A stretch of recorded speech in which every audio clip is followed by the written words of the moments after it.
Friends இது பார்த்தீங்க அப்படின்னா வந்து ஒரு 2.1 அசம்பிள் செட்டு 2.1 அசம்பிள் செட்டு. அந்த ஈச்சரு, தோஸ்து, பிக்கப்பு, டெம்போ, ஆட்டோ இந்த மாதிரி வண்டிக்கெலாம் நீங்கள் இந்த ஆம்பை யூஸ் பண்ணிக்க முடியும். ஒரு லோ பட்ஜெட் ஆம்புங்க. லோ பட்ஜெட் ஆம்பு 2800 வரும். யாருக்காவது இந்த ஆம்பு தேவைப்பட்டுச்சுன்னா என்ன வாட்ஸ்அப்பில் கான்டாக்ட் பண்ணுங்க.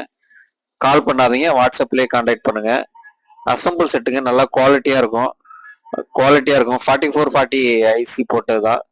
4440 ஐசி போட்டது. சப்பு நீங்கள் கனெக்ட் பண்ணிக்க முடியும். 2 ஸ்பீக்கரு, 8 இன்ச் ஸ்பீக்கரு, ஒரு 8 இன்ச்சில் சப்பு கனெக்ட் பண்ணிக்க முடியும். மற்றபடி Bluetooth, FM, pen drive, memory card எல்லாமே இதில் யூஸ் பண்ணிக்கலாம். நல்லா சூப்பராக இருக்கும். வாய்ஸ் கிளாரிட்டி நல்லா சூப்பராக இருக்கும். யாருக்காவது அந்த ஆப் தேவைப்பட்டுச்சுன்னா வாட்ஸ்அப்பில் கான்டாக்ட் பண்ணுங்கள். கால் பண்ணாதீங்க. ஏன்னா கால் வந்து 10 மணிக்கு மேலாம் கால் வருது. அதனால் கால் பண்ணாதீங்க. இந்த வீடியோ பிடிச்சா லைக் பண்ணுங்கள், ஷேர் பண்ணுங்கள். நம்ம ஃபேஸ்புக் பேஜை ஃபாலோ பண்ணிக்கோங்க. தேங்க்யூ.